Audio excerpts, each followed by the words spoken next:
Bonjour à tous et bonjour à toutes. Et bonjour à nos amis qui sont là-bas dans le froid. Il paraît qu'il neige même en ce moment en France. Comme on dit, pensez à revenir de temps en temps.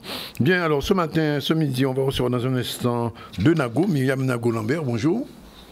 Et Rachel Nago, bonjour. Alors, c'est qui est Myriam? Rachel. Ah, c'est Rachel et Myriam, d'accord. Myriam. Ok. Enseignante spécialisée, directrice adjointe de formation continue et apprentissage de l'FPIPA à Beau Campus de Guadeloupe. Elle va parler de cette lettre ouverte qu'elle a envoyée à la population de la Guadeloupe. Un peu plus tard, on va recevoir Elie Demouta, porte-parole du LKP, avec lui on fait un petit peu le point sur la situation sociale. On va terminer avec Madame Penda Marie Dembel, c'est la chronique de l'ASFO.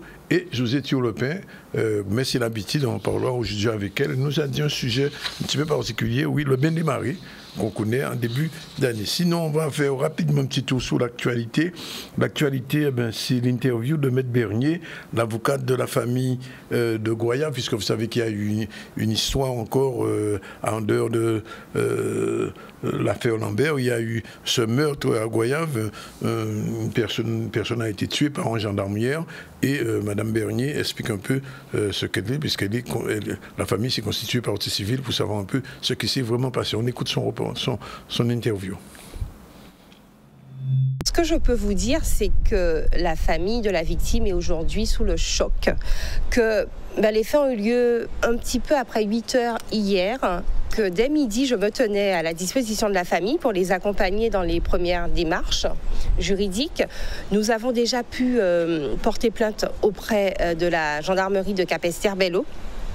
Ils ont fait valoir qu'ils entendaient se constituer partie civile pour que toute la lumière soit faite sur cette affaire. Alors à ce stade, je n'ai pas accès aux déclarations des mises en cause. Ce que je peux vous dire, c'est que j'ai déjà des éléments qui me permettent en tant qu'avocate d'avoir un doute sur ce qui se dit déjà, en fait, parce que la victime, certes, était malade, il avait une pathologie qui était connue des mises en cause, c'était quelqu'un d'apprécié, d'intégré dans le quartier et qui n'était pas connu pour être particulièrement dangereux. Ça, je peux vous le dire. C'est quelqu'un qui était sous médication, qui était à jour de son traitement.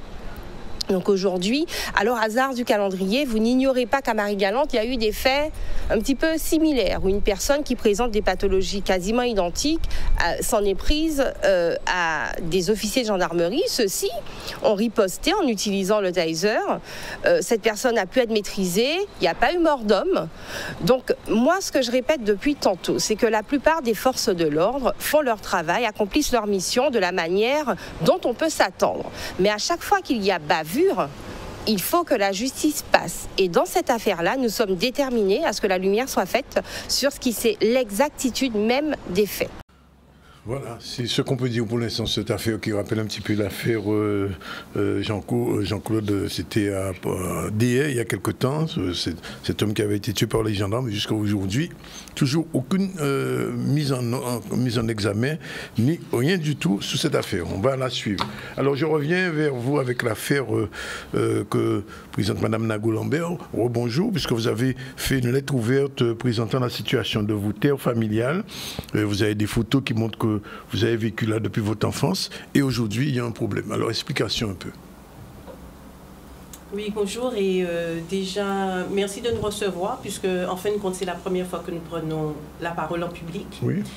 Et nous sommes aujourd'hui ici parce que notre famille est en danger, véritablement. Donc nous, on est un peu les représentants de toute une famille Nago, nous sommes nombreux. Parce que nous avons reçu en juin 2023 un avis d'expulsion de la part des consorts Nesty, plus précisément de M. Guillaume Nesty, un avis d'expulsion de notre parcelle, l'habitation Saint-Angèle. Donc c'est une habitation qui a été achetée depuis 1921 par notre arrière-grand-père. 1921. 1921.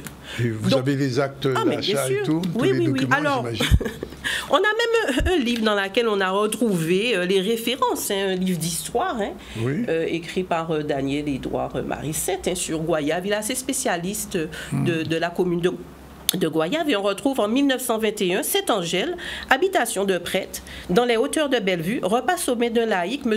Jules Nago. D'accord. Bon. Première chose, j'ai aussi donc mon arrière-grand-père qui avait un projet familial, d'ailleurs décède sur cette parcelle et sur son acte de décès que j'ai là, c'est bien écrit qu'en 1925, 25 ou 28, 25, il décède sur à l'habitation Saint-Angèle. D'accord. Alors, il nous faut faire un petit historique pour savoir comment cette histoire avec les consorts Nesty, qui sont des béquets, pour ceux qui ne connaissent pas de Goyave, qui ont l'habitation Fortil, les plus grands propriétaires terriens, puisqu'ils ont à peu près 300 hectares de terre. Hein. Et votre terrain, quelle est la superficie de votre terrain? À peu près... En tout, on est dans les 50 hectares. On n'a pas, voilà. On a le bornage. On va vous montrer un petit peu les études de bornage qu'on a fait.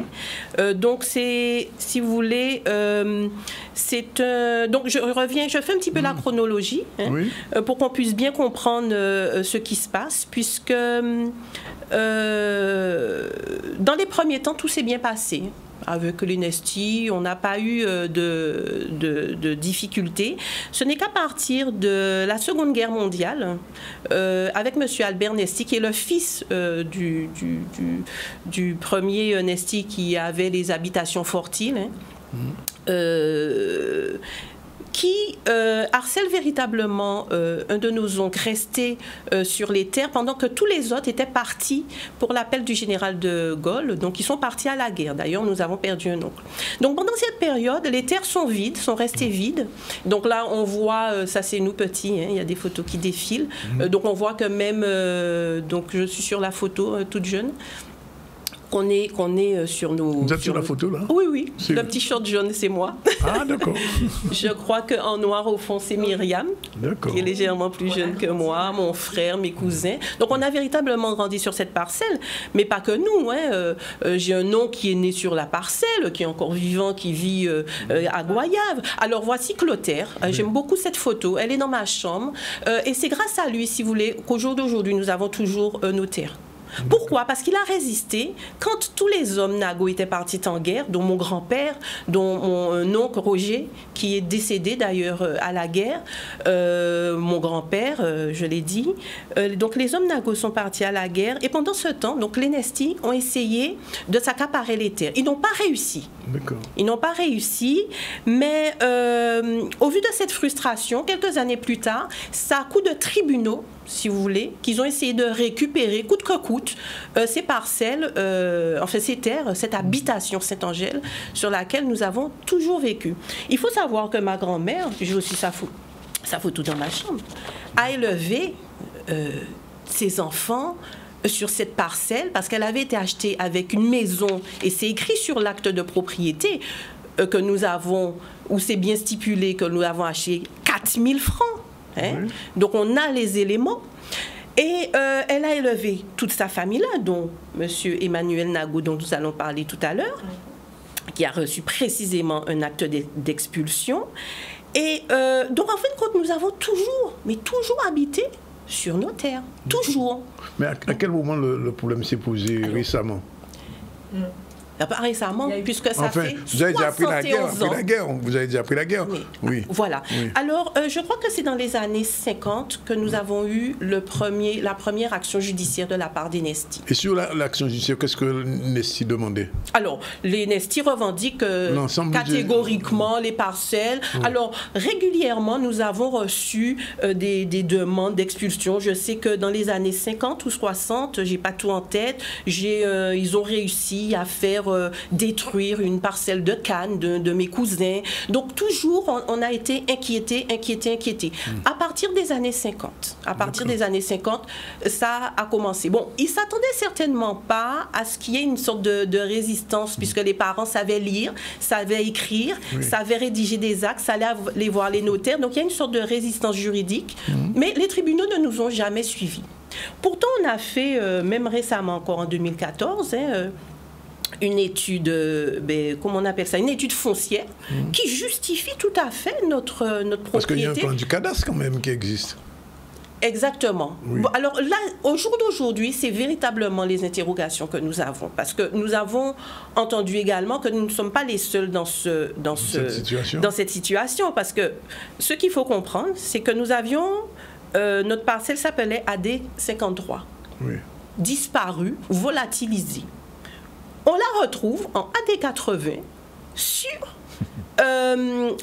comment on appelle ça, l'héritage d'Enesti. Notre parcelle disparaît. Elle apparaît sous un autre numéro sur les parcelles d'Enesti. De plus, on se pose une question. Une parcelle change de numéro. Oui. Je ne suis pas experte, à ma connaissance, quand il y a une vente. On n'a jamais vendu. On n'a jamais vendu. Il n'y a pas eu de vente. On n'a pas eu de vente. Ils ont essayé d'acheter, hein, puisqu'on a une lettre de Robert Nesti, j'ai envie de vous lire un extrait, qui dit en 1994 à mon oncle, mon grand-père a essayé de vous acheter les terres sans succès. Il n'y a pas eu. Il le dit noir sur blanc. Il nous écrit habitation Fort-Île vers habitation Saint-Angèle. Mais vous comprenez qu'au jour d'aujourd'hui, nous vous traînons devant les tribunaux, etc., etc. Donc, quelque part, les administrations qui garantissent la sécurité de nos terres, de notre quiétude, nous avons acheté les terres, ça fait plus d'un siècle maintenant. 1921, vous avez dit 1921. Oui, donc ça fait plus d'un siècle. 1921. Oui. On n'arrive pas à comprendre le fonctionnement. Qui peut nous expliquer ce qui s'est passé dans ces changements de nom de parcelles? D'accord. À partir de là, ça a été une difficulté pour nous de nous débattre au niveau des tribunaux. Justement, j'avais posé la question, au niveau du tribunal, vous êtes présenté au tribunal, qu'est-ce que ça a donné? Quelles sont les premières... Ce qu'il faut retenir, c'est que surtout, il y a une série d'irrégularités sur les pièces qui ont été présentés par l'Enesti. Qui fait que même si nous avons en notre possession ce qui est la réalité, entre déjà ce qu'a dit tout à l'heure Rachel, en parlant du changement de parcelle de AD50 en AD80, ou encore quand il présente un acte notarial de 68, alors que le cadastre même n'existe que depuis 75. Donc, quand on fait... Avec le numéro de la parcelle. Avec le numéro de la parcelle, sur ça. Et c'est là où on se questionne, on se dit, mais même si nous on est venus, et c'est ce qui s'est passé d'ailleurs, nos parents, puisque nous on se trouve la nouvelle génération qui subissons cette situation, mais nos parents en amont, troisième génération, ont travaillé là-dessus. Soignaient que leurs documents, il y avait cette incohérence qui fait que, par rapport aux documents qui avaient les consorts Enesti, qui fait qu'effectivement, pour l'instant, tout ce qu'on a entrepris a été vain. Enfin, votre avocat quand même suit l'affaire. Il suit l'affaire, ça c'est sûr, puisque de façon, justement, on a mis en place une cagnotte pour être accompagné par la population, pour nous accompagner sur ces démarches au niveau des tribunaux, parce que c'est clair qu'on ne va pas rester sans rien faire, on va réagir. D'autant plus ce qui nous amène ici, puisque, outre tout ce qui s'est passé en amont, il y a actuellement quand même une expulsion sous laquelle mes parents se trouvent. Mon père qui a plus de 80 ans, ainsi que ma mère, sans parler d'une de mes sœurs qui a 3 enfants, dont une qui est en situation d'handicap et qui bientôt perdra la vue, qui se trouve sur cet acte d'expulsion. Passage de huissier. C'est le tribunal qui a exigé une expulsion? En 2023, c'est le dernier arrêté du tribunal que nous avons eu. C'est cette notification et c'est pour cela, quand on fait l'historique, on se retrouve 71 ans plus tard, 71 ans. Encore dans cette situation, à se défendre et avec quand même des membres de notre famille, et là nous sommes impactés directement, qui se trouvent à la rue, qui seront à la rue. Alors je vous pose la question quand même, au niveau de la commune, de la mairie, il y a quand même des écrits, des choses quand même qui attestent. Retour, on n'a rien retrouvé? Qui atteste, c'est-à-dire? Oui, mais la présence familiale, la propriété, les actes de propriété. Un dossier invraisemblable où nous avons même, ça c'est nos parents qui sont plus là, d'ailleurs, pour la plupart sont déjà décédés, donc nous sommes la nouvelle génération, mais qui ont fait un travail formidable, où il y a même les témoignages avec les photocopies, j'ai un dossier gros comme ça, avec les photocopies. Et le tribunal n'en tient pas compte? N'en tient pas compte, même de l'étude foncière, juridiquement légale, qu'on a fait avec une étude qui a bien déterminé que nous étions dans nos bornes, que nous étions dans l'habitation Saint-Angèle, que nous l'avions acheté et qui a déterminé tous les voisins qui sont toujours là. Et ce que j'ai envie de préciser quand même, c'est qu'à la base, nous sommes séparés à l'origine de l'habitation Fortil par une ravine, la ravine Ferré. Oui. C'est un cours d'eau. Or, au jour d'aujourd'hui, quand les Nestis nous demandent notre habitation, c'est qu'ils enjambent au jour d'aujourd'hui la ravine. Donc, même ça, c'est assez invraisemblable. Donc, si vous voulez, quand on lit tous les documents des tribunaux, on ne comprend pas. On ne comprend pas, on n'avance pas. Et on est presque arrivé au bout du bout, hein, puisqu'on est toujours resté, nous, dans des procédures, comment dirais-je, posées, essayer de répondre aux tribunaux. Ça n'a jamais marché. On ne nous a jamais entendus. On ne nous a jamais écoutés. Donc maintenant, c'est une action populaire. Mais c'est une action populaire. Aujourd'hui, c'est vrai que nous battons pour notre famille, hein, puisque Myriam est directement impactée. Elle est digne comme ça aujourd'hui, mais c'est son père, hein, qui a 80 ans, qui est souffrant, cardiaque malheureusement. Ma cousine, ma jeune cousine qui n'a que 15 ans, qui a une maladie génétique rare. Ils sont que 300 à avoir cette maladie génétique au monde. Elle est sur la parcelle. Donc, ce sont des gens qui sont déjà dans leurs difficultés, à qui on demande de partir 71 ans plus tard. Nouvelle génération de Nestis, hein, puisque les anciens sont déjà décédés avec nos grands-parents même. Donc l'affaire continue et n'en finit pas. Donc on nous voit encore là très jeunes. Ça date de 40 ans ces photos. Il n'y a aucune communication avec les Nestis sur cette affaire. Tribunaux contre tribunaux, avocats contre avocats. Nous ne pouvons pas avoir un dialogue, un discours avec eux, puisque véritablement, si je vous lis même la lettre de Robert Nestis de 1994, on voit quand même la mauvaise foi, puisque dans son courrier que j'ai là, ce monsieur dit nous n'avons pas pu acheter votre parcelle, mais donc bon, à partir de là, quel discours peut-on avoir? Et puis nous n'avons eu cesse d'avoir des actes d'expulsion. C'est pas les premiers. Il y a eu beaucoup d'affaires. Moi-même, j'en ai reçu. Hein. Ça fait 10 ans de ça. Donc régulièrement, nous n'avons jamais pu, si vous voulez, alors que c'était le projet de Jules Nago, qui était avant-gardiste, hein, parce qu'acheter une habitation en 1921 dans un État colonial, c'était vraiment puissant. Je ne sais pas, vous imaginez, c'est un gros travailleur qui était maréchal Ferrand, je crois, donc qui avait des affaires et qui a réussi et qui a travaillé pour les générations futures. On a toujours eu ce message, il voulait des terres propres, des terres médicales où on plantait, où on ferait des champs. Et au début, il y a eu ça. Et au jour d'aujourd'hui, nous ne pouvons pas faire prospérer notre patrimoine foncier. Alors, la dernière, je vous pose la question, la dernière décision du tribunal dit quoi aujourd'hui? Ah ben, dit qu'on doit partir. On doit partir. Ah bon? Ça date de quoi? Juin 2023. 2023? Oui, là. Sur l'ensemble de Saint-Angèle, sur tout le terrain? Ou bien sur une partie? Sur une partie, sur la plus grande partie, notamment celle où il y avait l'habitation de la grand-mère, la case où elle a élevé ses enfants. Donc déjà, incompréhension de revendiquer cette parcelle-là, où Emmanuel a sa maison depuis 50 ans. Donc c'est cette parcelle-là. Alors, ils avaient des avis d'expulsion un petit peu sur tout l'ensemble, hein, au départ. Et puis là, ça s'est cantonné. On a reçu un seul, c'est Emmanuel Nago, au jour d'aujourd'hui. Un seul, avec une demande de somme à payer quand même au jour d'aujourd'hui d'astreinte de 14 000 euros. 14 000 euros. 14 000 euros. Il est redevable de 14 000 euros. Mais alors, vous avez attaqué cette décision? Alors, nous souhaitons le faire, là. Justement, nous avons rencontré un avocat. Nous pataugeons, là, un petit peu. Alors, nous, on est un peu démunis au jour d'aujourd'hui.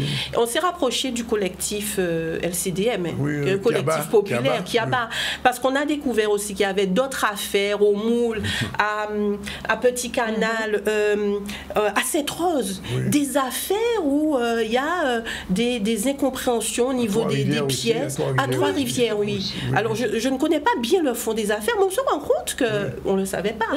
Nous ne sommes pas tout seuls. Donc, on est là aussi pour alerter la population. Et c'est pour ça qu'on vous remercie de nous accueillir aujourd'hui sur votre plateau, hein, parce que bon, c'est vrai, on a un petit peu commencé à en parler autour de nous. Mais aujourd'hui, je crois qu'il faut que les Guadeloupéens, nous tous, nous soyons attentifs à ce qui se passe. Je ne sais pas comment cette histoire-là va se terminer, sachant que nous ne partirons jamais. Ça fait un siècle que nous sommes là. Vous êtes en résistance, j'imagine. Nous sommes en résistance. Oui.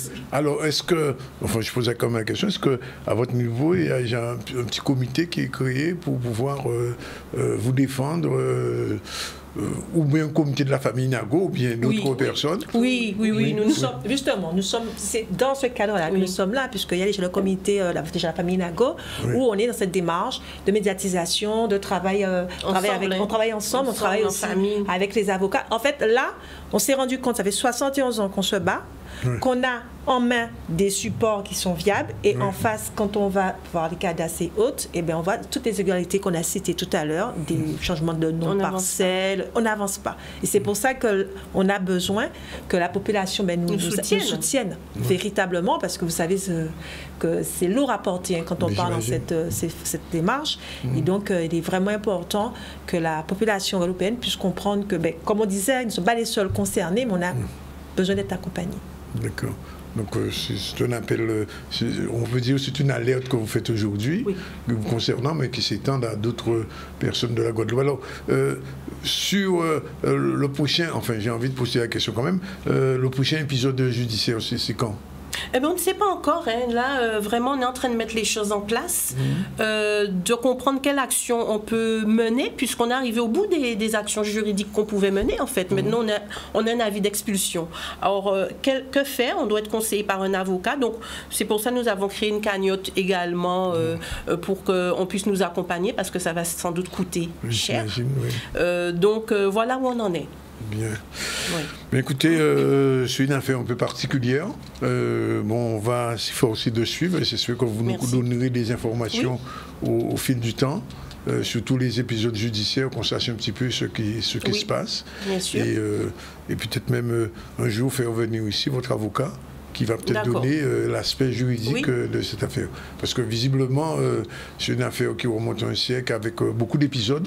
Beaucoup. Mais il y a un aspect juridique, parce que ce qu'il faudrait essayer de savoir aujourd'hui, c'est quoi vous reproche le tribunal au regard de ce que vous dites. Parce que si vous avez des documents justifiant la propriété, il est difficile. Mais je sais très bien qu'en Guadeloupe, il y a déjà eu beaucoup d'affaires de ce type-là. À Sainte-Rose en ce moment, sur les terres de Daubin, ça a exactement le même problème avec un béquet aussi. Donc ça veut dire que, j'ai envie de dire qu'on n'est pas sorti de la colonisation, malgré ce qu'on nous dit. En tout cas, merci mesdames d'être venues. Merci à vous de nous avoir accueillis. Bon courage. Merci. Comme on ne dit pas la guerre. Et puis on va suivre cette affaire, on garde le contact. Voilà, il est 12h54, on prend la première pause et on se retrouve tout à l'heure avec Eddie Demouta. On va nous poser la question quand il viendra aussi, ceux qui pensent de ce genre d'affaires. À tout à l'heure. Merci.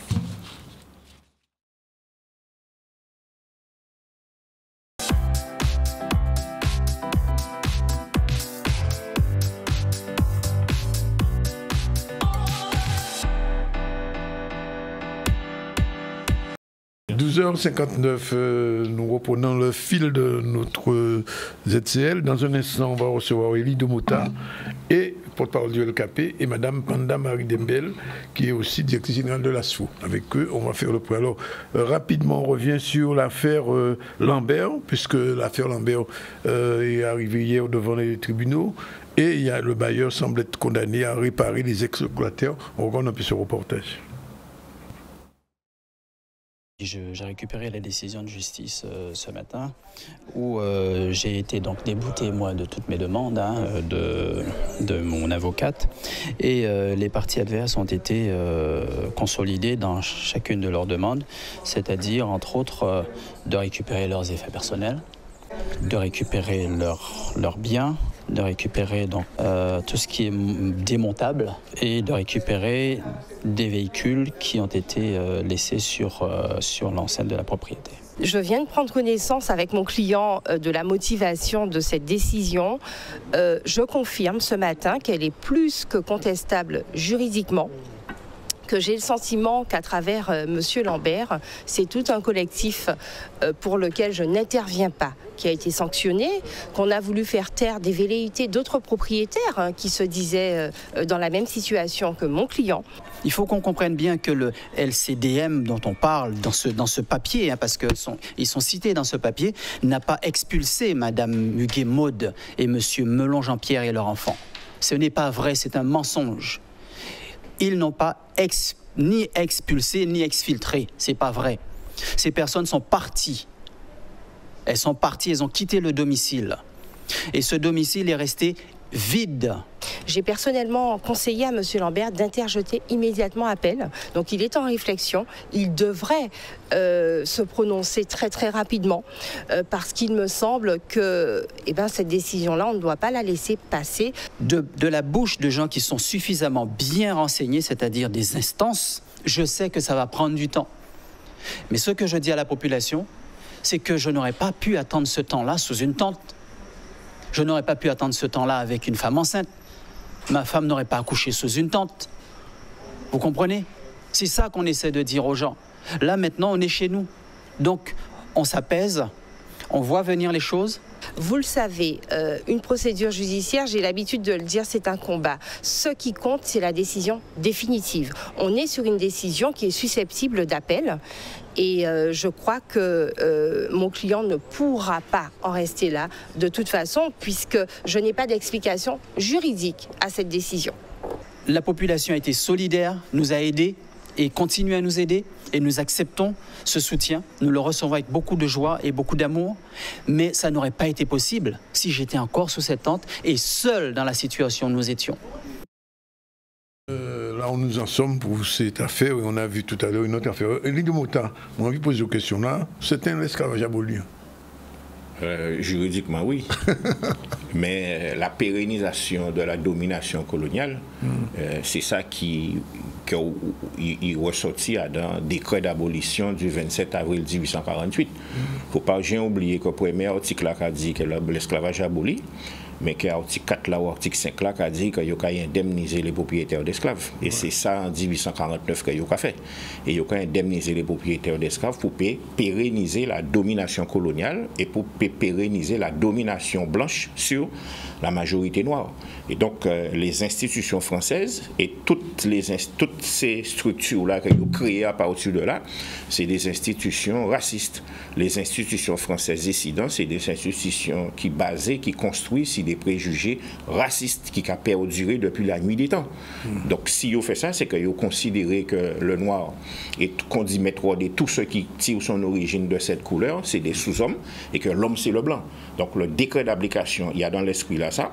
Les déclarations d'abolition, que ce soit Léo Labastère, que ce soit à La Réunion, qui a bien posé problème là comme ça, et la loi d'indemnisation de 1849 qui a posé problème là comme ça, et tous les textes qui a posé problème là comme ça. Et d'ailleurs, l'actuel ministre des Outre-mer, quand il a créé Morceau Vigier là, Morceau Vigier dit très clairement que la colonisation n'est des bienfaits. Donc les institutions françaises, c'est des institutions racistes et négationnistes. Le gouvernement là, à travers attitude et à travers décisions qu'il prend, il y a une attitude raciste et négationniste vis-à-vis de nous. Bien, alors, pour nous parler de la Guadeloupe, là, nous avons l'optique qui passe en 2023, nous payons fait tout ça et vous passez. Qui j'ai encore analysé la situation de la Guadeloupe là en 2024? Oui, vous savez, moi toujours rester optimiste, hein. C'est moi la pêche. Des fois on prend un bitin, des fois on ne prend rien. Donc il faut rester optimiste, sauf que oui, situation là très grave, très grave. Soi-disant les politiques publiques mises en œuvre depuis tantôt, t'es que porter fruit, pas ni pon fruit. La population guadeloupéenne qui a vieilli, la population guadeloupéenne dans son ensemble qui a diminué. Nous rendons compte que le taux de chômage des jeunes qui a dépassé les 60%. Je dis là, si nous si on a envie de travailler, ben quand on va faire le plus souvent, on va prendre un avion, on va partir, on va pas virer. Mais c'est ça qui arrive nous aujourd'hui là. Et donc, on peut nous SIOM, comité interministériel de l'outre-mer, on peut nous députés, sénateurs, on peut nous congrès, on peut nous feuille de route, nous toujours dans la même situation là. La domination coloniale qui a mené nous à la mort. Et que ce n'est pas là où est habillé, ou que changer linge là, ou que non département, ou que non région, ou que non région ultra-périphérique, ou que non département français d'Amérique, ou que non autonomie, que ça qui changé à rien. La domination coloniale, c'est qu'il restait toujours la domination coloniale, quel que soit linge là ou mot foisé éveil là. C'est pour ça que nous, LKP, depuis 2009, nous évoluons dans position, nous, aujourd'hui là, depuis quelques années, nous avons dit très clairement, pleine souveraineté et l'indépendance nationale. C'est pour ça qu'il faut nous gommer. Il ne faut pas nous croire qu'il faut ni des étapes pour évoluer d'un point de vue. Je suis désolé. Nous tous, nous vouons à être des papas et des mamans enfants. Et au cas papa et maman, enfants, pas me voir en gens et pourtant au café. Eh bien, aujourd'hui, là, il faut nous prendre pays en nous en main et arrêter quoi que c'est là nous qui suivons les directives venant de Paris, de Bruxelles, que nous qui évoluer vers Kibité, nous qui évoluer vers la mort et la disparition. Alors, au niveau national en Guadeloupe, est-ce que n'est pas arrivé pour nous sembler, parce que vous parlez d'LKP, LKP en 2009, en cas c'était un grand assemblée à toute organisation. Je là, malheureusement, on radio ça, lui, on savent ça, nous avons le chirage toujours. Est-ce que le moment n'a pas arrivé pour nous sembler? Principal problème là, c'est qui place nous le mouvement ouvrier et la libération sociale dans l'analyse politique que nous avons fait à pays là. LKP c'est une assemblée et qui est principalement pilotée par des organisations syndicales ouvrières, notamment l'UGTG. D'accord. Et après quand nous voyons les organisations politiques qui étaient dans LKP pour la plupart, ils ont parti et ils ont créé à côté. Ils ont créé le FPAC, le Fonds patriotique anticolonialiste, mais l'organisation ouvrière n'a pas été dedans. Hein. Et après ça, laisse ça couler, ils ont créé le pacte, mais toujours avec des organisations politiques. Et à chaque fois, nous nous rendons compte qu'il y a une aversion du mouvement ouvrier. Et c'est pour ça, je dis là en Guadeloupe, on a pensé qu'il faut, les organisations patriotiques, ils ont dit très clairement qui position à eux vis-à-vis du monde ouvrier. On a changé, en fait, des camarades de la remarque. Là, en 2021, le mouvement nationaliste décidé de aller aux élections régionales. Mais après, j'ai oublié qu'il a été marqué en 4e de couverture à l'aide d'investiture là. À l'accumulation inféconde des luttes sociales, nous préférons la révolution politique démocratique. Or, le moteur du changement dans toutes les civilisations humaines, ce sont les luttes sociales. C'est les luttes sociales qui ont mené évolution à le code du travail, évolution à le code électoral, qui fait que moun voter, qui fait que moun libérer. C'est les luttes que travailleurs et pète mené qui ont fait l'évolution. Et donc, ça veut dire que je dis là, il faut mettre ça sur le tapis, on a raison de poser. L'unité, oui, mais l'unité autour de quoi? Est-ce que nous avons subordonné, comme nous avons envie de dire dans les années 70, subordonné la lutte de classe à la libération nationale, ou bien réellement, nous avons mis les peuples, les travailleurs, à d'un combat pour la libération sociale et nationale de travailleurs et de peuples guadeloupéens. LKP pour ça. C'est pour ça nous y est. Et nous avons dit, nous avons répété libération sociale, libération politique à pays là, dans le cadre d'un projet pour nous aller vers l'indépendance nationale, la pleine souveraineté. Alors, nous, notre problème posé, Elie Domota, et qui est opposé ces jours-là, ça encore, c'est ça, un monde qui a voté pour le Fonds national. Qui gens vous analyser? Alors, même on vient plus, il va dire, ah ouais, même mon LGTG, il va voter pour le Fonds national, et Elie Domota a poussé ça. Non, vous savez, en 2020, pour nos médecins qui n'ont pas connu tabaïf, ils ont un camarade dans moi dit, il y a un médecin là proposé vaccin, et médecin là dit, Domota vacciné. Et médecin là, il a fait propagande pour dire, prends Pikiao, parce que Domota aussi pas venu. Donc c'est même médecin là. Non, il faut nous parler de peuple à nous. L'extrême droite, c'est la mort, c'est le nazisme, c'est le fascisme, c'est l'esclavagisme. Il ne faut pas nous jouer, c'est le racisme et la xénophobie. Il ne faut pas nous jouer avec ça. Il ne faut pas nous dire, ah ouais, mais un tel font un coup, pourquoi pas bailler un coup? Non, l'extrême droite, c'est la mort, c'est le négationnisme, c'est l'esclavagisme. Alors, il y a un discours populiste. Ça veut dire qu'il a dit où ça on vit. Il a dit où ça on vit et on va comprendre. Le meilleur allié du pouvoir central capitaliste, c'est l'extrême droite. Dans tous les régimes politiques, et une fois qu'ils arrivent au pouvoir, ils ont traité, ils ont taillé les immigrés, ils ont taillé les gens qui ne sont pas même couleur, ils ont taillé surtout les lois sociales, et ils ont fait rien à travailler. Et c'est pour ça qu'il faut nous parler de nous. Il faut nous parler de nous, et il faut nous oser parler de nous pour nous dire non. C'est pas le ça ne veut pas dire que Macron est meilleur, ça ne veut pas dire que l'IREL est meilleur, que les partis socialistes sont meilleurs. Non, mais il ne faut pas Guadeloupéen. Connaissant l'histoire humaine en nous, mais connaissant également l'histoire du mouvement ouvrier, nous à aucun moment fricoté avec ces mondes-là. D'accord? L'extrême droite, c'est un danger pour la démocratie, c'est un danger même pour l'humanité. Et donc, il faut, nous, Guadeloupéens, nous poser problème. Et d'ailleurs, il y avait un syndicat, l'UGTG, LKP pas quoi exister. Rappelez-vous, il était ni des cabales contre les populations haïtiennes et dominicaines en Guadeloupe. L'UGTG prend position. Et position là, ça, c'est même position que les camarades qui transpiré en disant LKP. Et d'ailleurs, Adam veut en nous pour la nouvelle année. C'est pour ça que nous rajoutons une phrase ici ça. Justement, contre la xénophobie, contre le racisme et pour l'amitié entre les peuples. et ça va permettre de faire le lien avec, par exemple, Haïti. La France sortit pour une loi sur l'immigration, une loi raciste et xénophobe. Voté par 2 députés guadeloupéens. Oui, 2 députés français d'origine guadeloupéenne. Ça pas nous, pas servi là, c'est député à la France. D'accord?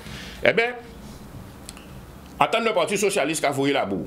Mais il n'a pas oublié qu'en 2015, il a fait un congrès à Bastère qui était piloté par Lirel et Gillot. Toute la Guadeloupe était à gauche à l'époque. Et quand il a demandé au gouvernement là de prendre comme texte, un texte qui était fait que les ressortissants haïtiens, étrangers, mais quand je dis haïtien, puis c'est un texte anti-haïtien, qui a fait l'objet d'un arrêté d'expulsion en Guadeloupe, un jugement d'expulsion. Eh bien, le recours là qui a déposé devant le tribunal là, pas suspensif.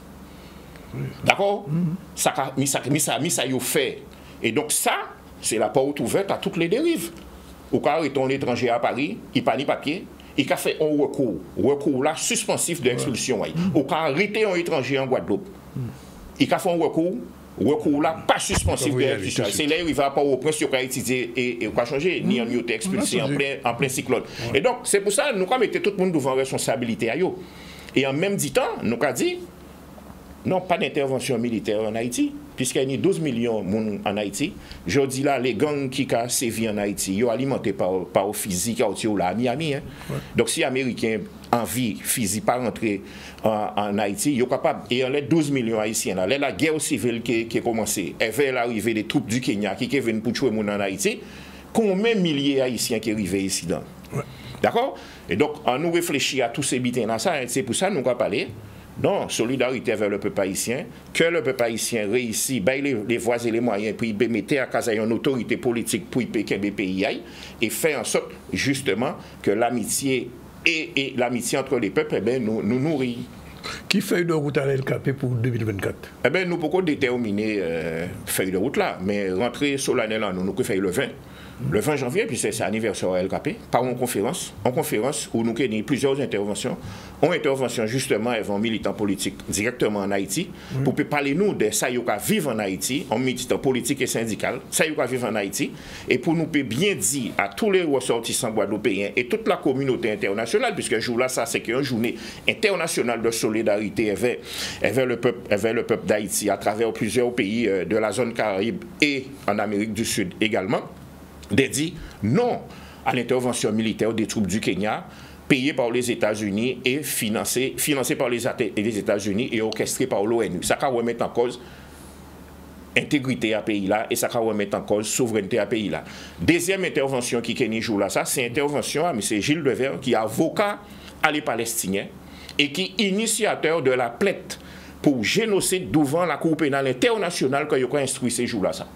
D'accord? Qui font une intervention pour nous, pour dire, mais qu'à ça y est, la Palestine. En qui, genre, l'État d'Israël, c'est un État colonialiste qui rentrait, qui créait sur les terres de la Palestine, et en quoi ça y est passé à Gaza aujourd'hui là, c'est un génocide.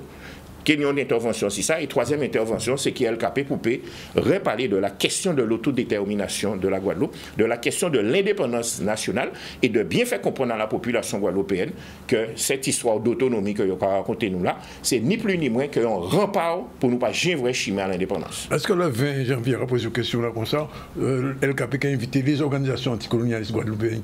Nous pas qu'à inviter pas monde précisément, mais tout le monde qui recevra l'invitation là, et le monde qui a envie de prendre la parole à l'issue des débats, la parole. Nous avons fait une conférence pas ni longtemps, ni les camarades du Parti communiste combat ouvrier prendre la parole. Mais nous ne pouvons pas inviter un monde à venir prendre la parole spécialement. Mais tout le monde qui a envie, c'est un butin public. Hein? Tout le monde qui a envie qui peut venir. Alors, vous savez que, enfin, pour notre position, on m'a posé une question là. Quand même, hein, en mois de juin, il y a un congrès des élus. Enfin, vous le savez. Et pas ni longtemps, nous voyons le SBAR en drapeau.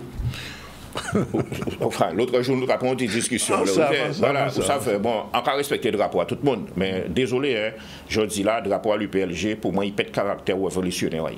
À partir du moment que vous te mettez à côté à drapeau à l'État français, à l'Europe, pour moi, il n'est pas contestataire encore, il vient subordonner. Et là, les envoyés à côté à l'OSBAR, on dit, bon, ben voilà, ça a confirmé sans cas penser. Malheureusement, je dis là. Donc, moi, je ne sais pas quoi au SIOM, je ne sais pas quoi au Congrès. Et d'ailleurs, il faut nous comprendre bien le message à l'État français. L'État français mettait en ministre des DOM Madame là, il est actuel président de l'Assemblée nationale, maman resté 3 jours. Ouais. Et pourtant, madame là, il fait allocution d'entrée, il dit, ouais, non, il est très heureux, il a baillé à 100% pour les dômes. Il restait 3 jours. Ils mettons un petit bouc là, le corps nu, tu ne crois pas qu'on est à rien avec ça, tu dois rester là quelques mois, il va disparaître. Après ça, ils mettent Karenko. Karenko vient avec feuille de route pour de l'eau, nous pas ni de l'eau. Karenko dit comme ça, mais il a fait le siom, il fait le siom le 18, le 19, il faut y aller. Et ils mettent un bouc en place à y vigier, pourquoi pas qu'on est ici dans rien, c'est qui propose négationniste et méprisant il y a les gars en nous. Donc à un certain moment, il faut nous comprendre. D'accord? Il faut nous comprendre. Il y a un coup de pied, il y a un tape, il y a chirer l'injao. À un certain moment, il ne faut pas arrêter là. Et donc c'est pour ça.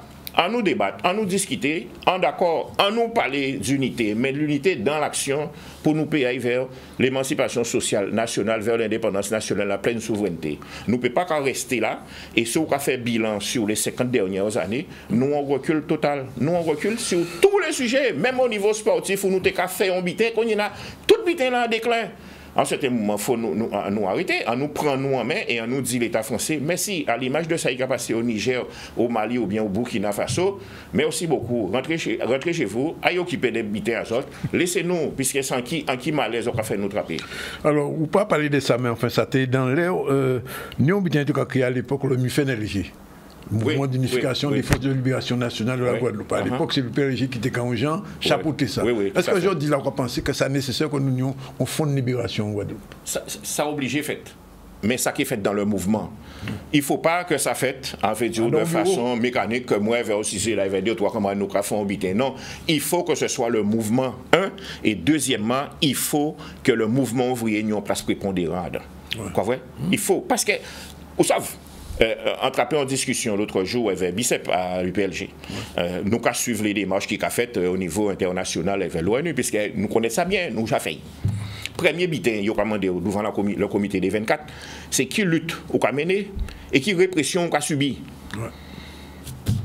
Qui a mené lutte en Guadeloupe? Les organisations ouvrières. D'accord? Qui a subi répression en Guadeloupe? Les organisations ouvrières. Et donc, il faut, les organisations en Guadeloupe, ouvrières en Guadeloupe, c'est le moteur de la transformation sociale, comme dans tous les pays du monde. Aujourd'hui, là, en Argentine, qui est opposé à Bouc d'Esquem droite, là, pas au Brésil, en Argentine, c'est les syndicats. Tout partout sur la terre, c'est les syndicats qui debout avec les travailleurs. Elle va forcer faiblesse à eux. Mais si nous voulons réellement la transformation sociale et la justice sociale, il faut que ce soit le mouvement ouvrier, les revendications ouvrières et les revendications populaires qui mettent en avant. Parce que je dis là, Guadeloupe est un cas souffert. En l'eau. Alors, on vient parce que depuis début de l'année, on reçoit toutes les organisations. Nous, représentants de l'ONG qui étaient ici, ils étaient contre les autres, ils n'ont pas fait des... Non, après ça, vous savez ça, vous ne parlez pas le CAP, il faut écrire le CAP. Ah bon, d'accord. D'accord, il a écrit le GTG. Ouais. Vous savez, mais on a changé les premiers courriers d'arrivée. Là, moi, on a toujours on a fait très attention. À partir du moment où on a besoin de parler à quelques encablés dans l'élection électorale française, on a fait au loin. Ouais. Mais si réellement on a envie de goumer, et on envie de parler, mais ni les revendications ouvrières, ni travailler à Goumé, l'hôpital, mais ouais, 2 ans de lutte pour réintégrer les titulaires, mais ni monde toujours du bout là, ni 13 camarades qui du bout là les contractuels, négociation qu'a fait semaine là, c'est encore pour voir qui j'ai pas réintégrer. Hein. Voilà des combats que nous t'ai en vivraient les organisations politiques entre guillemets dit patriotiques qu'a dit, mais nous réveillons. Et malheureusement, qu'a dit encore. Août 2021, il restait là. Hein. Ouais. Il restait là. Hein. Parce qu'on peut dire que les camarades, non, t'es courageux. Hein. Pour te rester debout là. Il y avait tout le monde qui l'a guerre. Mais heureusement, contrairement à ça, mon a dit, hein, le peuple guadeloupéen est très solidaire. Parce que pendant 2 ans, plus de 2 ans, c'est le peuple guadeloupéen qui avait soutenu les organisations qui nous, qui ban nous de l'eau, qui ban nous boire, qui ban nous manger, qui mettaient un petit argent pour nous pour nous faire essence. Hein. Pendant 2 ans, hein? D'accord? Un pays qui a été raide à tel point qu'il y a ni des camarades qui n'ont jamais fait quoi, hein? Et ni des camarades qui refusaient la réintégration alors qu'ils étaient réintégrés, ils ont dit au piquet, ils travaillent encore. Hein? Il très raide, il y a des séquelles psychologiques très raides qui restaient. Hein? Donc c'est pour ça aussi, les luttes ouvrières, il faut respecter ça. faut respecter ça. Les luttes sociales, c'est le moteur de la transformation et du progrès social. Dans toutes les civilisations humaines depuis la nuit des temps. Illuminata, merci. Bonne année, bonne santé. Oui, quand même. Merci. Il faut qu'un peu. Ça qui est. Très en fait, nous avons une petite pause et nous avons retrouvé tout à l'heure directrice à l'ASFO qui a formé des jeunes guadeloupéens et nous avons parlé justement de l'éducation et de ça, il a proposé la responsabilité environnementale et la responsabilité économique et sociale. C'est bien ça? C'est ça, la responsabilité sociale. À tout à l'heure. On prend la pause. C'est bien. Bon,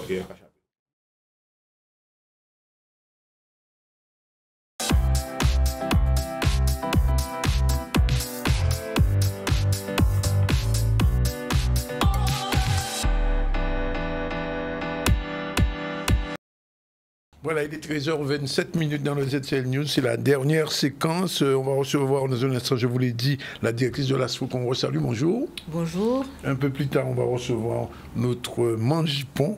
On va parler avec elle du bien démarrer. Il faut bien commencer l'année. Bonjour, José. Bien bonjour. Bien bonjour tout le monde. Bonjour tout le monde. Et là, on fait un petit focus rapidement sur le congrès sur la drépanocytose. C'était à la Creole Beach, reportage de Solène Fèvre. On regarde. C'était une conférence qu'on a nommée En route vers l'espoir, parce que l'espoir, on en a besoin. Et l'espoir arrive avec les nouveaux traitements, les nouveaux médicaments. C'est ce que nous expliquent depuis ce matin à la Creole Beach tous les professeurs de Guadeloupe et aussi de métropole qui sont venus nous en parler. Et on est content parce qu'en fait, les gens sont intéressés et on se rend compte que la science avance. J'avais une maladie qui était très très sévère, donc je faisais énormément de crises. J'ai fait beaucoup de transfusions sanguines. J'ai été transfusée toutes les 4 semaines pendant 19 ans. Donc merci aux donneurs, merci aux personnes qui donnent leur sang parce que ça m'a sauvé la vie, ça m'a fait tenir jusqu'à la guérison, c'est-à-dire jusqu'à la greffe de moelle osseuse. Et la greffe a bien fonctionné avec comme donneur ma sœur, mais comme elle n'était pas compatible, on a fait une greffe. C'était une nouveauté à l'époque. C'était la première greffe en haplo identique, donc avec un donneur qui n'est pas à 100% compatible. Ça n'avait jamais été tenté en Europe. Et donc je suis la première greffée adulte en haplo identique en Europe. La drépanocytose est en train de connaître une véritable explosion de nouveaux traitements. Nouveau traitement ne veut pas dire réussite. Et c'est là où justement il faut qu'on soit prudent. Patients et médecins pour petit à petit, grâce aux études cliniques de recherche, mais également à des suivis de registre, c'est-à-dire de pouvoir suivre les patients sous traitement dans la vraie vie, en tirer les conclusions, à la fois dans des espoirs de guérison, et puis également de mieux vivre avec la drépanocytose, avec des traitements finalement combinés, comme on l'a dans d'autres maladies, où on a dans l'hypertension, le diabète, des traitements au long cours. J'ai été au bout de tout ce qu'on pouvait me proposer à l'époque. Maintenant, ce qui est bien, c'est qu'il y a des nouveautés et que qu'il y a plus de moyens, donc on propose de plus en plus de traitements. Et les drépanocytaires sont des personnes qui sont très courageuses et qui veulent s'en sortir, qui ne veulent pas rester malades. C'est pas une vie en fait de vivre les douleurs et d'être tout le temps en crise, de ne pas pouvoir profiter de la vie. Les interactions entre les patients et les soignants sont de plus en plus présentes et elles sont indispensables. On le voit au quotidien et en particulier maintenant, il y a de plus en plus, y compris de patients experts qui interviennent sur toutes les procédures.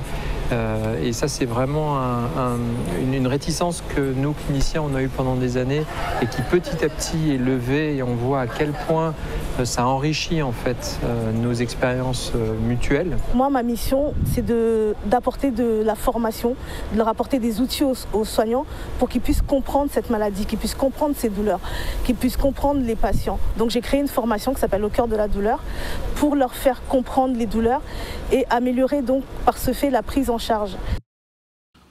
Voilà. Alors maintenant, on va parler un petit peu d'éducation, puisque l'ASFO, depuis plusieurs années, forme des jeunes Guadeloupéens, leur permettent de voyager, mais aussi les forme dans des directions qui sont de plus en plus appréciables, surtout dans le managering et l'e-commerce. Madame la directrice, bonne année à vous, à votre école. Merci, à vous aussi. Oui. Meilleurs vœux de santé, oui, de réussite. Oui.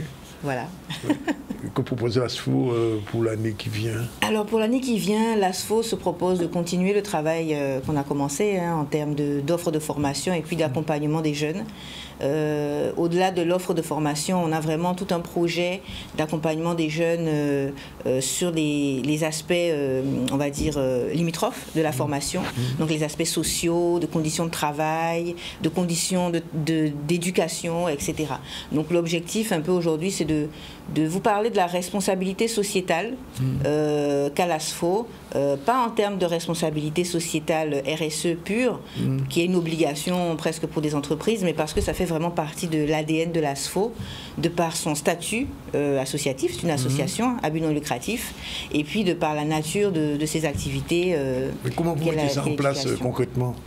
Alors concrètement, en fait, tout d'abord, tous les bénéfices que l'ASFO peut faire sont reversés automatiquement au service du projet pour les jeunes. Là, on parle vraiment du CFA au niveau de l'ASFO, du CIFAB-ASFO. Ce qui veut dire que vous avez pu constater sur les réseaux que l'ASFO est en pleine rénovation. Donc, on a effectué de nombreux travaux de rénovation et de modernisation pour améliorer les conditions d'accueil de nos jeunes. Ça, on le fait parce qu'on a des jeunes et on a une activité qui nous permet de faire rentrer de l'argent au service du projet. Donc, c'est vraiment un cercle vertueux. Nous n'avons pas d'actionnaires à qui remettre des dividendes. Ça sert vraiment au service. Combien de jeunes vous accueillez chaque année? Comment? Combien d'étudiants vous accueillez chaque année? Alors, environ 500. Nous avons environ 500 apprentis chaque année et nous constatons qu'au-delà de proposer de la formation, les conditions dans lesquelles on accueille le jeune, les difficultés sociales d'apprentissage, lorsqu'elles sont prises en compte, ça nous permet de meilleurs résultats en termes de taux de réussite et de taux d'insertion. Ça nous permet aussi d'avoir des jeunes avec un savoir-être qui se distingue, puisque si on se retrouve à proposer certaines formations que d'autres centres proposent, la différence va être dans ce qu'on apporte en plus des éléments référentiels. Donc je vous disais, il y a les conditions d'apprentissage. Et puis, je pourrais vous partager aussi une expérience qu'on vient de mener qui s'appelle Touterie. C'est une expérience, en fait, une enquête sociale qu'on a réalisée au sein de l'ASFO et je pense qu'il pourrait être intéressante en termes de lecture des difficultés qu'il peut y avoir en Guadeloupe. Nous avons 500 jeunes qui représentent un peu c'est un échantillon de la Guadeloupe, voilà. Et on s'est demandé, mais on met en place beaucoup de choses pour limiter le décrochage, favoriser la réussite, mais on a l'impression que certains éléments sont faits en vain. Qu'est-ce qu'on pourrait faire pour vraiment favoriser la réussite des jeunes, éviter ce décrochage qu'on peut constater malgré tous les efforts qu'on peut faire? Et donc on a mené une enquête sociale avec des professionnels qui sont venus pendant 2 mois et qui ont interrogé 300 jeunes de façon individuelle. Donc ce n'est pas de la masse, c'est de façon individuelle. Pour comprendre qu'est-ce qui, sur le plan psychologique, en termes d'apprentissage tout simplement aussi, qu'est-ce qui peut freiner l'apprentissage? Et donc on a des conclusions qui nous font savoir qu'en fait, au-delà de mettre des heures et des heures de cours supplémentaires, les conditions sociales et psychologiques des jeunes sont le premier frein à la réussite. Absolument. Et donc ça fait partie, c'est des constats qu'on savait déjà. Mais ça veut dire que l'ASFO va se munir d'un département psychosociologique, psychosocial. Alors on y est presque, parce qu'en fait, de fait, on y est contraint. Quand on accompagne des jeunes et qu'on est au-delà de compter le nombre de contrats qu'on a signés, on est obligé de s'intéresser, mais qui sont ces jeunes qui sont parmi nous? D'où viennent-ils? Qu'est-ce qui freine, etc. Donc on a déjà commencé à mettre en place des choses. On a une assistante sociale qui vient faire des permanences, mais c'est pas suffisant. Parce que des fois, c'est pas uniquement comment manger, comment me déplacer, ça va plus loin que ça. Il y a des situations psychologiques qui sont des barrages à l'apprentissage. Et on le savait, plus ou moins, mais on a constaté que c'était vraiment massif. Et donc, ça va nous amener, les conclusions de cette enquête, à mettre en place des actions ciblées, parce qu'on peut voir même, selon les filières et les classes, donc, des tendances qui se présentent et qui sont différentes. Donc, dans un premier temps, on va déjà commencer par permettre à nos jeunes de consulter une psychologue de façon en distanciel pour déjà apaiser certaines choses. On n'a pas vocation, nous ne sommes pas un service social, hein, oui, mais on ne peut pas faire fi de cette situation-là. Donc on va amorcer des choses et puis se mettre en relation avec les professionnels pour, lorsqu'il y a des parce qu'il y a un problème qui se pose, et j'entends beaucoup de chefs d'entreprise qui le disent, et je vous en fais l'écho, c'est que les jeunes viennent en apprentissage, mais ne connaissent pas le fonctionnement de l'entreprise. Et c'est ça l'un des problèmes aussi. C'est vrai que c'est un problème. Après, il y a ce qu'on appelle le fait de s'adapter. Parce qu'à un moment donné, on a tous eu une période où on n'a pas connu ce que c'était que le fonctionnement d'une entreprise. Autant dire qu'autrefois, il n'y avait pas d'alternance. Hein. Voilà. On sortait des études et puis on était directement dans la vie sociale. Et ce qui va faire la différence, c'est quoi? C'est la personne. Oui. Je viens avec un diplôme, j'ai appris telle ou telle notion en cours. La différence, ça va être dans la personne. Soit elle a eu la possibilité d'avoir un environnement qui l'a stimulé en ce sens et elle peut s'adapter, soit ce n'est pas le cas. Et on constate que il y a beaucoup de situations dans ce cas-là. Oui. Beaucoup de jeunes dans cette situation, si je peux dire. Et donc, charge à nous d'accompagner, d'amener des éléments complémentaires pour leur permettre de trouver un équilibre. Sinon, face à l'entreprise, en effet, le savoir-être. Et des fois, je peux le constater, on peut être choqué par des attitudes concernant certains jeunes. Mais en fait, ils ne sont pas tombés du ciel, hein, ces jeunes. Ce sont des jeunes qui ont des parents, qui sont nés en Guadeloupe, qui ont grandi en Guadeloupe. Donc, c'est une responsabilité de tous. Oui. Et c'est une question à se poser. Oui. Et lorsque certains n'ont pas eu un environnement stimulant pour cadrer les codes favorable. Oui, favorable, c'est un terme plus adapté. Ben, ma foi, nous, on essaie de voir comment compenser cela. Oui. Responsabilité économique, vous avez dit aussi. Sans vous couper, favorable ne veut pas dire aisé. Hein, sur le plan économique, c'est vraiment... on le dit souvent, avant, il y avait des personnes complètement illettrées et qui ont pu avoir des enfants qui ont fait des très grandes études et qui n'ont pas eu de comportement. On peut même dire que dans le passé en Guadeloupe, c'était les enfants des milieux les plus défavorisés qui arrivaient le plus loin. On a plein d'exemples en Guadeloupe. Hein. Donc il y a le rapport à l'école. Équiper les étudiants. Tout à fait. Et le rapport à l'école, il y a le rapport à l'effort. Et il y a le rapport à est-ce que ce que je vais faire va me rapporter quelque chose. Donc c'est une éducation. Et ils sont tout à fait normaux. Et lorsqu'on prend le temps de travailler ces aspects-là, ben on voit qu'il y a des changements tangibles. Donc ça, c'est ce qu'on a fait sur le plan, par exemple, social, on va dire psychosocial. Oui. Et vous parlez de responsabilité économique aussi? Alors en termes de responsabilité économique, on dira que on a fait en sorte, en tout cas je suis arrivée il y a 4 ans et très rapidement on a fait en sorte de revaloriser par exemple les honoraires des prestataires, donc des formateurs qui interviennent chez nous. Pourquoi? Parce qu'en fait ces jeunes sont en face de formateurs et lorsque le formateur est payé de façon correcte et à l'heure, il dispense... Il est plus motivé et il dispense un enseignement motivé à la hauteur du respect qu'on lui a accordé. Et donc voilà, donc on identifie un petit peu tout ce qui peut concourir à la réussite de nos jeunes. Parce qu'on en fait, l'ASFO est une association, comme je l'ai dit, et le but n'est pas de s'enrichir, mais d'avoir un modèle économique qui nous permet de répondre aux objectifs de notre projet. Alors j'ai envie de quand même vous poser la question, comment au niveau de l'éducation, de la formation en Guadeloupe, je parlais du rectorat, etc., l'ASFO est perçu aujourd'hui. Est-ce que vous avez la compréhension, l'aide nécessaire ou est-ce qu'on dit, bon, on les laisse de leur côté? Comment ça se passe? Alors, de fait, on est dans le monde de l'éducation, donc on ne peut pas être de notre côté. On doit travailler ensemble. C'est pas toujours facile, mais je pense pas que ce soit spécifique à l'éducation. C'est pas toujours facile. On a eu des fois à lancer des formations où on a pu se retrouver un peu seul pour la mobilisation de certains jeunes. Et ça ne nous empêche pas de continuer. On a par exemple fermé le titre qui formait des jeunes responsables d'entreprises sociales et solidaires. Parce que derrière, au niveau du marché, il n'y avait pas de répondance, ça ne suivait pas. Donc on a tenu 2 ans, on n'a pas insisté, on a fait la même chose avec le ROM. Les entreprises ont joué le jeu, par contre, au niveau de la mobilisation des jeunes, on a pu difficilement collaborer pour identifier des jeunes. Mais j'allais dire, le travailler ensemble n'est pas simple. Nous, on ne s'arrête pas à ça. Et on fait de notre part. Je pense que déjà, avant de constater que l'autre ne fait pas sa part, il faut faire sa part. D'accord. Voilà. Est-ce que, c'est l'avant-dernière question, cette année, il est prévu une journée porte ouverte à l'ASFO? Oui, on a prévu une journée porte ouverte, mais surtout on a prévu des événements autour du sport. Oui. Et M. Choureau, qui vient régulièrement, aura l'occasion de vous dire qu'en avril, on organise un bootcamp qui va permettre aux jeunes d'allier sport et orientation professionnelle. Oui. Et je voulais aussi préciser, c'est vrai que c'était la dernière question, que dans ce qu'on fait pour les jeunes, il y a aussi le fait de s'ouvrir vers l'extérieur. Oui, et c'est la raison pour laquelle nous organisons des voyages pédagogiques. Pour la jeunesse, on disait. Exactement. Et on a eu 2 voyages en 2023, même 3, hein. Il y a eu Saint-Martin, il y a eu Trinidad, on a eu des BTS qui sont allés à Trinidad, et on a eu les masters en commerce international qui sont allés en Côte d'Ivoire, qui ont fait donc le master en commerce international, fera chaque année un long courrier.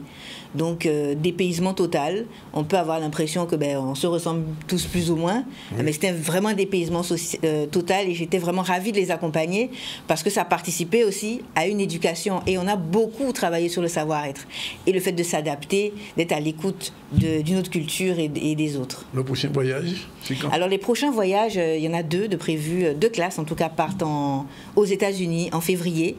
Et à Atlanta, je crois. À Atlanta, exactement. Pas n'importe où. Pas n'importe où. Pour voir sur le plan commercial quelles sont les approches. Il ne s'agit pas de venir prendre pour copier, mais de voir ce qui se passe ailleurs. Sortir de l'île et puis s'enrichir. Et là aussi, on voit la différence lorsqu'ils sont en entreprise, parce que tous ceux qui sont partis sont revenus différents. Hein. Et les entreprises en témoignent. Je redis, les voyages font j'en sais quelque chose. En tout cas, Madame Bembele, merci d'être venue. C'est moi. Et puis bonne année à votre ASFO. Merci beaucoup. Oui. À vous aussi. Voilà, il est 13h40. On change d'enregistre tout de suite. C'est le générique de Mange Bon. C'est parti.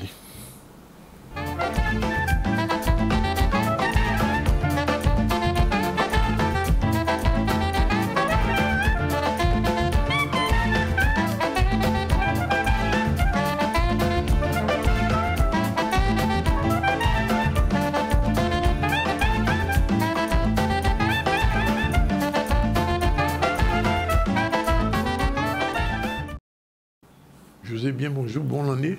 Merci, on pile, bonne année. Oui. On en est 9. Oui. Nous capoter en gamme pour tout bien passé. Faire en sorte que pour la diablesse, pas venir danser en les roses avions nous. Absolument. Et en plus de ça, nous capoter mon neuf pour cabrit en nous fait bœuf. D'accord, bien. Alors, Jordan, nous allons parler d'un bitin que nous connaissons, bien démarré. Bien démarré de la nouvelle année. De la nouvelle année. Voilà.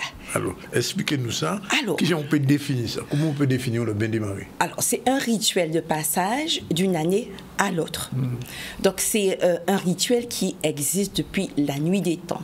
Depuis que l'homme est homme, il a toujours eu ce rituel en utilisant naturellement les plantes pour pouvoir avoir une action sur le quotidien, changer le quotidien, avoir une influence positive sur le quotidien. Donc depuis que l'homme est homme, il a toujours voulu améliorer, changer sa vie, aller vers le mieux-être. Le bain des marées en Guadeloupe, ça trouve sa source naturellement dans des apports conjugués qui viennent se confronter aussi corroborer une pratique. Beaucoup de traditions, de cultures traditionnelles africaines ont ce rituel avec l'eau. Tout à fait. Voilà, ont cette triple dimension de l'eau, eau, source de vie, eau qui apporte, qui purifie, mais aussi eau qui est centre de régénération. Et on trouve ces 3 dimensions très ancrées dans le sens qu'on donne au bain des marées en Guadeloupe. Notre bain des marées a ses apports, mais on ne peut pas non plus mettre de côté les apports des cultures européennes et des cultures amérindiennes et indiennes. Donc, notre bain des marées dans le bassin caribéen, c'est un syncrétisme vraiment qui, ma foi, définit un petit peu ce qu'est un peuple qui s'est constitué d'apports parcellaires. Donc aujourd'hui, le bain des marées est une tradition culturelle, est une tradition pour certains religieuses, mythiques, magico-religieuses. Oui. Mais en tout cas, le bain des marées, quelle que soit la définition et l'influence, la connotation qu'on va lui donner, est quand même une pratique qui est à nous et qui existe dans l'ensemble du bassin caribéen. Dans l'ensemble du bassin? Absolument, absolument. Oui. Ce que je disais, il a des définitions différentes, oui. Il a des colorations différentes en fonction naturellement, si on va lui donner plus une connotation religieuse, spirituelle, mythique, magico-religieuse, mais il fait partie des pratiques communes que l'on exerce, qu'on vit dans le bassin caribéen. Et donc on peut dire qu'elle est à la fois religieuse, culturelle. Culturelle, oui. Alors magico-religieuse, oui. Et mythique, oui. Quelquefois. Donc c'est vraiment... alors, naturellement, il ne s'agit pas de croire ou de ne pas croire. Oui. Il s'agit surtout de mettre en évidence une pratique sociologique, une pratique sociétale. Et quelle est la temporalité du bain des marées? Alors le bain des marées... il va être au début de l'année. Comme son nom l'indique. Souplesse du net démarrer. C'est pour démarrer, pour bien commencer l'année. Alors, aujourd'hui, les mouvements culturels, naturellement, les groupes APO se sont emparés un petit peu de cette pratique, mais l'ont interprété à leur façon. Originellement, le bain des marées, il se prenait de la nuit du 31 pour le passage. À minuit, avant minuit. Avant minuit, c'est-à-dire on attendait minuit et c'était le passage, la bascule de la nouvelle année. Il commençait par un pèlerinage, c'est-à-dire que tout au long du parcours pour aller prendre ce bain des marées, le pèlerinage, des prières, des chansons, des incantations. On entrait dans l'eau, naturellement, sous le regard de la lune et des étoiles, avec des éléments qui sont fondateurs. Donc, des végétaux, des cives, des feuillages, mais c'est surtout reconnaître le pouvoir du cycle végétal sur nos vies. Un citron, des citrons coupés. Donc, tu te lavais, tu te frictionnais avec ces citrons et une queue de morue. Queue de morue? Oui. D'accord. Faisait partie des éléments symboliques qui allaient constituer ce bain des marées. La queue de morue? La queue de morue avait un pouvoir. Le pouvoir malodorant chassait les mauvaises ondes. Ah, d'accord. Voilà. Et tous ces éléments, on se frottait avec, on se baignait avec, on les envoyait par-dessus notre épaule. Sans se retourner. Attention, quand on envoie, c'est-à-dire on envoie tout le négatif par-dessus l'épaule, derrière, sans se retourner, sans regarder ce qui a été négatif. J'ai oublié quelque chose. Lorsqu'il y avait des vagues, il était bon d'offrir son corps 7 fois aux vagues. Donc c'est dans la mer, c'est pas à la rivière. Alors c'est dans la mer ou dans la rivière. Idéalement, c'est une embouchure. Parce qu'il y aura le côté énergétique de l'eau salée et de l'eau douce. L'eau douce n'a pas exactement il nous faudrait du temps dans la mythologie le même pouvoir que l'eau de mer. Mais imagine-toi, quand les deux énergies sont conjuguées, dans l'embouchure, c'est vraiment le lieu idéal pour pouvoir prendre son bain des marées. Et ensuite, tu sortais, tu ne regardais pas, et tu te frictionnais ton corps avec une lotion et du lait d'iris, naturellement, le lait d'iris pour son pouvoir catalysateur des bonnes énergies, des bonnes ondes. D'accord. Donc, les mouvements culturels ont gardé la philosophie. Ont gardé la philosophie à travers leur utilisation des végétaux, des plantes, des fruits. Et eux, j'ai vu, ils offrent tout ça à la mer. Donc, la philosophie a un petit peu changé, mais on garde quand même l'essence de ce bain des marées qui nous viennent de nos traditions ancestrales négro-africaines. Alors, quelle est la différence entre le bain des marées et le bain de feuillage? Alors, le bain de feuillage, tu peux le prendre toute l'année. C'est un bain où tu vas utiliser les énergies des plantes, les énergies des fleurs. Par exemple, lorsque tu vas à l'examen, on avait déjà fait cette thématique. Donc, les élèves de l'ASPO peuvent prendre un bain de feuillage. Absolument. Et je donnerai à la directrice la recette. Voilà. Mais le bain des marées, lui, il a une temporalité qui est fixe, qui est bien définie. C'est pour la bascule d'une année à l'autre. D'accord. Voilà. Et alors, donc, c'était avant minuit et on partait après minuit, c'est bien ça? Non, alors avant minuit, et au lever du jour, ma femme, tu es déjà dans la nouvelle année, tu commences, et là, on va dire bon Dieu, bonjour, ou alors, une tradition, hein. Les églises étaient ouvertes à cette époque. Et lorsque tu revenais de tomber des marées, tu passais à l'église, les chapelles, enfin les lieux que tu avais, les lieux de culte, ou surtout ceux que tu avais, si c'est en Pied-Mango, que tu avais décidé comme lieu de culte, tu déposais tes intentions pour la nouvelle année. Mais alors, comment toutes ces pratiques ont été transmises générationnellement? Alors, elles sont transmises surtout par la pratique. Alors, par exemple, lorsque j'ai cherché des recettes de bain, je me suis rendu compte que la recette va varier naturellement de l'endroit où tu te trouves. Parce que tu vas utiliser les végétaux, les fleurs, les plantes qui sont dans ton environnement proche. Donc, si tu n'as pas de roses, forcément, ton bain des marées ne va pas inclure des roses. Donc, c'est vraiment, on se rend compte qu'il y a vraiment une pratique expérimentale de ton environnement pour constituer ce bain des marées. Et et elle se transmet par la pratique. Donc, généralement, c'est une figure féminine. C'est ma grand-mère qui parlait de ça. Les grand-mères, les mabos, les tantes, tout simplement la voisine la plus vieille du quartier, c'est elle qui détient la recette du bain des marées, qui va fièrement te la transmettre et en te la faisant pratiquer. Sur le marché aux épices de Pointe-à-Pitre, les marchandes peuvent te composer un bouquet pour ton bain des marées et j'ai vérifié. Ah bon? Voilà. Alors, qu'est-ce qu'il y a dans le bouquet? Alors, je ne sais pas, mais quand tu demandes un bain des marées, il y a un bouquet, machin, et dans ton bain des marées, tu peux avoir des intentions différentes. Si c'est un bain des marées pour tes affaires, mais c'est aussi pour bamisser longue et t'es tranquille, on met ce qu'il faut dans ton bain des marées. Chaque bain des marées peut avoir une intention particulière. Elles sont très au fait de la chose, donc on peut les faire confiance. C'est tradit, praticienne. Et alors, il ne s'agit pas de croire ou de ne pas croire, ce sont des pratiques. Et naturellement, pour qu'une pratique ne meure pas, il faut la vivre avec les jeunes du pays Guadeloupe, il faut l'investir, il faut la transmettre. Alors j'ai envie de vous dire, à vos bains des marées, à vos bains de fleurs, à vos bains de feuillage pour le succès, et puis nous capoter en gamme pour Cabrit en nous fait bœuf. Merci José. Madame Dembélé, vous avez compris la signification du bain des marées? Bien sûr. Qui vient de l'Afrique. C'est le principe de se purifier. Après, c'est vrai qu'en Afrique, ça va être davantage sur des passages d'un état à un autre plutôt que la nouvelle année. Avant, après un enfant, enfance, adolescence. Mais c'est pas tout à fait le même bain. C'est pas tout à fait c'est différent. C'est le principe, de la. Mais c'est le centre de régénération. On va garder ce principe-là.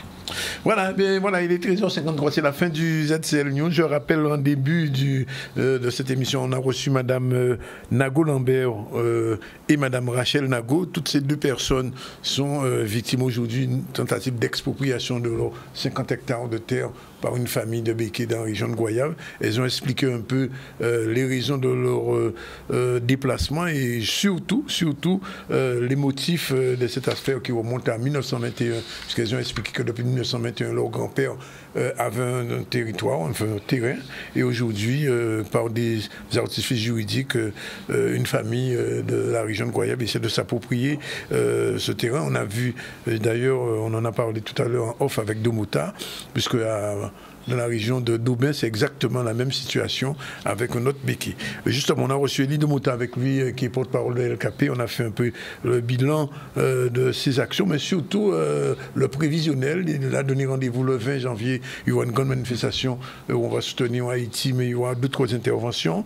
Et puis, on a reçu la directrice générale de l'ASFO, Mme Penda Marie Dembélé, avec elle on a vu un petit peu comment l'ASFO progressivement s'intéresse non seulement à la vie scolaire et éducationnelle des élèves, mais aussi progressivement commencer à jouer un rôle social sans être une assistante sociale, mais c'est nécessaire dans la mesure où aujourd'hui les étudiants ont besoin d'un accompagnement à la fois au niveau de l'enseignement, mais aussi au niveau du social, parce que la situation a beaucoup changé par rapport il y a 30 ou 40 ans. Et puis avec José Turlepin, comme d'habitude, mais c'est l'habitude, on a parlé du bain des marées, le bain des marées dans toute sa dimension magico-religieuse et aussi culturelle nécessaire. Et on sait, la semaine dernière, nous avons vu des organisations, des groupes à peau qui ont fait le bain des marées à leur façon.